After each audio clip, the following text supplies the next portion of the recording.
പാപ്പ എന്താ പറഞ്ഞേ? Admit card. സമ്മതിക്കണം നിന്നെ.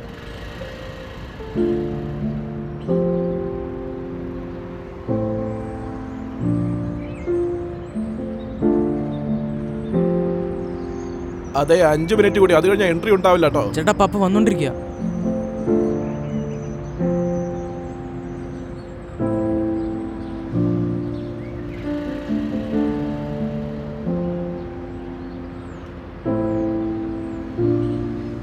എക്സാമിന് പഠിച്ചതെങ്കിലും ഓർമ്മ കാണുമല്ലോ അല്ലേ?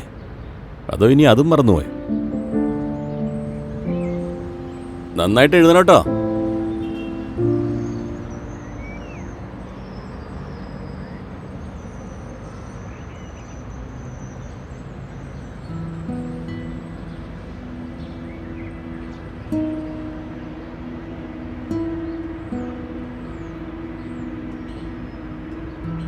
എയർക്രാഫ്റ്റ് എഞ്ചിനീയറിംഗിന്റെ വിമാനം ശരിക്കും ലാൻഡ് ചെയ്തില്ലെന്ന് തോന്നുന്നല്ലോ.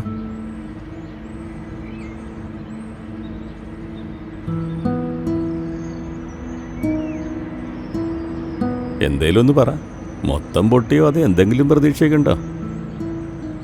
പ്രതീക്ഷിച്ചത്രയും ശരിയായില്ല.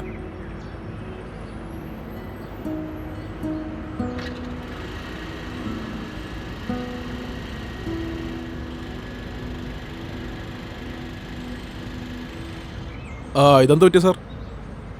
ഓ സോറി. ഇതിൻ്റെ പിരി കുറച്ച് ലൂസായതാ. കുഴിയിൽ വീഴുമ്പോൾ എപ്പോഴും അങ്ങനെ ഇളകി പോവാന്ന്. ഞാനത് ഇന്ന് തന്നെ ശരിയായിക്കൊള്ളാം സാറേ. പ്ലീസ് സാറേ, ഫൈൻ അടിക്കില്ലേ സാർ? റിലാക്സ്. ചെല്ലാനൊന്നും എഴുതുന്നില്ല. ഒന്നേ പറയാനുള്ളൂ, പ്രശ്നം ചെല്ലാനല്ല, ജീവന്റെ കാര്യം. ഇത്രയും ചെറിയ കണ്ണാടിയുടെ ദിശ വേറെ ദിശയിലോട്ട് മാറിയിരുന്നാൽ എത്ര വലിയ അപകടം വേണമെങ്കിലും സംഭവിക്കാം. ഇതൊന്നും ഞാൻ നിങ്ങൾക്ക് പറഞ്ഞു തരേണ്ട കാര്യമൊന്നുമില്ലല്ലോ, നിങ്ങൾക്ക് അറിയാവുന്ന കാര്യം തന്നെയല്ലേ. എന്തായാലും നിർത്തിയ സ്ഥിതിക്ക് ആ ലൈസൻസും പിന്നെ RC ഡോക്യുമെന്റ്സ് എല്ലാം കാണിക്കും. ഒന്നറിയും.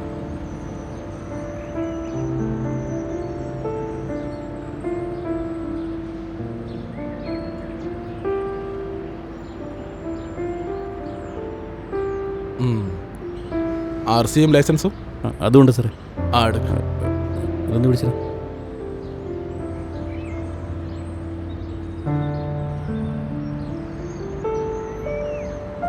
എന്താ കിട്ടുന്നില്ലേ? ഇനിയിപ്പോൾ ചെല്ലാൻ എഴുതാമല്ലോ അല്ലേ? സാറേ, എന്താണെന്ന് ചെയ്യുന്ന മോൻ്റെ എൻട്രൻസ് എക്സാം ആയിരുന്നു. ആ തിരക്കിൽ വീട്ടിൽ വെച്ച് മറന്നുപോയതാ. എൻ്റെ സാറേ, ഈ തിരക്കിന് നിങ്ങളുടെ ജീവനേക്കാൾ വിലയുണ്ടോ? ഈ ഇൻഷുറൻസ് ഇതും എക്സ്പയർ ആയല്ലോ. അത് എക്സ്പയർ ആയില്ലേ? എന്തിൻ്റെ എൻട്രൻസ് ആയിരുന്നു മോനെ? സാർ, അത് എഞ്ചിനീയറിംഗിൻ്റെ. എഞ്ചിനീയറിംഗ്. നോക്ക്, ഇവരാണ് നമ്മുടെ നാടിൻ്റെ ഭാവി വാഗ്ദാനങ്ങൾ. നിങ്ങളാണെങ്കിൽ ഇവരുടെ ഭാവി അപകടത്തിലാക്കുവാണോ? ഇൻഷുറൻസ് എടുക്കുന്നത് വെറും ഒരു ഫോർമാലിറ്റി മാത്രമല്ല, അത് നിങ്ങളുടെ വാഹനത്തെ കൂടാതെ നിങ്ങൾക്കോ മറ്റാർക്കെങ്കിലോ എന്തെങ്കിലും അപകടം സംഭവിച്ചാൽ ഒരു ഫിനാൻഷ്യൽ സേഫ്റ്റിയും സെക്യൂരിറ്റിയും നൽകുന്നതാണ്. എന്ന് വെച്ചാൽ ഇവൻ്റെ ഭാവി സുരക്ഷിതം. സാറേ, ഒരു തെറ്റ് പറ്റിപ്പോയി. ഈ പ്രാവശ്യത്തേക്ക് ക്ഷമിക്കുമോ പ്ലീസ്? നോക്കൂ, എന്തായാലും ഞാൻ ചെല്ലാൻ എഴുതുവാണ്. Sir, documents. ഡിജിലോക്കർ കൊള്ളാലോ. ഇതെങ്ങനെ എപ്പോ? പാപ്പ, അത് ഇതിനു മുമ്പ് നമ്മൾ ഒരിക്കൽ ലൈസൻസ് മറന്നുപോയില്ലായിരുന്നു. അതുകൊണ്ട് ഞാനിത് ഡിജി ലോക്കറിൽ അപ്ലോഡ് ചെയ്യാമെന്ന് വിചാരിച്ചു. പിന്നീട് പ്രശ്നം ഉണ്ടാവരുതല്ലോ. എഞ്ചിനീയർ സാർ ആൾ അടിപൊളിയാണല്ലോ. ഇന്ന് നിങ്ങളെ അവൻ രക്ഷിച്ചു. എല്ലാ ഡോക്യുമെന്റ്സും ഡിജി ലോക്കറിൽ സേവ് ചെയ്തിട്ടുണ്ടായിരുന്നു. പക്ഷെ മോനെ, നിന്റെ പപ്പ വണ്ടിയുടെ ഇൻഷുറൻസ് പുതുക്കിയിട്ടില്ലല്ലോ. അതുകൊണ്ട് എനിക്ക് എന്തായാലും ഫൈൻ അടിച്ചേ പറ്റൂ. സാറേ, ഞാനത് വേഗം തന്നെ ചെയ്തോളാം പ്ലീസ്.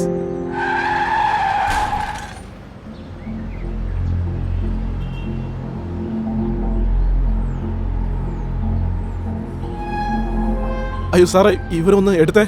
ഇവനെ അടുത്തോട്ടുള്ള ഏതെങ്കിലും ഹോസ്പിറ്റലിൽ കൊണ്ടുപോകണം. ഞാനിവിടെ ഓട്ടോ എന്തെങ്കിലും കിട്ടുമോ നോക്കട്ടെ. സാറേ, അത് ഞങ്ങളിതിലേക്ക് വലിച്ചടിക്കില്ലേ സാറേ. ഇയാൾക്ക് എന്തെങ്കിലും സംഭവിച്ചാൽ ഞങ്ങളും കൂടി വെറുതെ കോടതി കയറേണ്ടി വരില്ലേ? ഞാൻ ഇപ്പം തന്നെ ആംബുലൻസ് വിളിക്കും. അയ്യോ എൻ്റെ സാറേ, എന്തായി പറയുന്നത്? ഇതൊരു മനുഷ്യന്റെ ജീവന്റെ കാര്യമാണ്. ആംബുലൻസ് ഒക്കെ വരാൻ സമയം എടുക്കില്ലേ? കുറഞ്ഞ പക്ഷേ ഇവനൊരു ഫസ്റ്റ് എയ്ഡ് എങ്കിലും കിട്ടട്ടെ. പാപ്പ, സാറ് പറയുന്നത് ശരിയാണ്. ഗുഡ് സമരിറ്റൻ നിയമപ്രകാരം നിങ്ങൾ വഴിയിൽ അപകടത്തിൽപ്പെടുന്ന ആളെ സഹായിച്ചാൽ നിങ്ങൾക്കെതിരെ ഒരു നിയമ നടപടികളും ഉണ്ടാവില്ല. പാപ്പ, ഒന്ന് ആലോചിച്ച് നോക്കിയേ. ഇയാൾക്ക് പകരം ഈ വഴി കിടക്കുന്ന ഞാനായിരുന്നെങ്കിലോ? അപ്പോ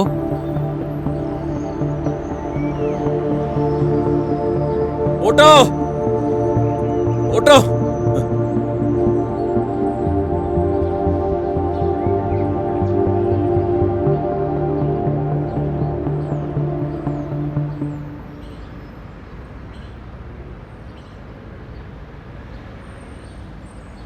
ഒരുപാട് നന്ദിയുണ്ട് സാറേ. അവനെ രക്ഷിക്കാൻ സഹായിച്ചതിന് ഒരുപാട് നന്ദിയുണ്ട്. പിന്നെ മോനെ നിന്നോട് നന്ദിയുണ്ട്, പപ്പയെ കാര്യം പറഞ്ഞ് മനസ്സിലാക്കിയതിന്. സാർ അതിന് ഞാൻ നിങ്ങളുടെ ഡെഡിക്കേഷനെ ഫോളോ ചെയ്തു, അത്രേ ഉള്ളൂ. മോനെ നിനക്കറിയോ, അപകട മരണത്തിൽ നമ്മുടെ ഇന്ത്യ ലോകത്തിൽ 1-ാം സ്ഥാനത്താണുള്ളത്. പക്ഷേ ഇന്ന് നീ ചെയ്തതുണ്ടല്ലോ, അതെത്ര തന്നെ ചെറുതായാലും അത് നമ്മുടെ റോഡുകളുടെ സുരക്ഷയുടെ കാര്യത്തിൽ ഒരടി കൂടെ മുന്നോട്ട് വയ്ക്കുകയാണ്. അതുകൊണ്ട് ഒരിക്കൽ കൂടി നന്ദി. പക്ഷേ ഇൻഷുറൻസ് പുതുക്കാത്തതിൻ്റെ പേരുള്ള ഫൈൻ ഞാൻ എന്തായാലും മേടിക്കും. നാളെ നേരം വിളിക്കുമ്പോൾ നിന്റെ പപ്പയുടെ കയ്യിൽ ഇൻഷുറൻസ് ഉണ്ടാവണം, അതാണ് ഫൈൻ. Thank you sir. വാ. പപ്പ എന്താ ആലോചിക്കുന്നത്? ഏയ് അതല്ല, ഞാൻ ആലോചിക്കായിരുന്നു ഇത്ര സ്മാർട്ടായി നീ എങ്ങനെ അഡ്മിറ്റ് കാർഡ് മറന്നിന്ന്. അതിന് അച്ഛൻ്റെ അല്ലേ മോൻ? ശരി. അല്ലേലും ഡിജി ലോക്കറിൽ അഡ്മിറ്റ് കാർഡ് അപ്ലോഡ് ചെയ്യാൻ പറ്റില്ലല്ലോ. ആ അല്ലേ മറക്കില്ലായിരുന്നു.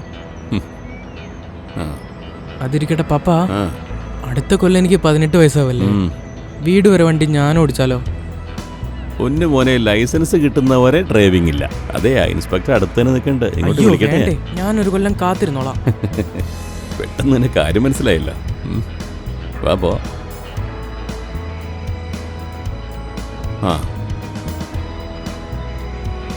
കേറില്ലേ?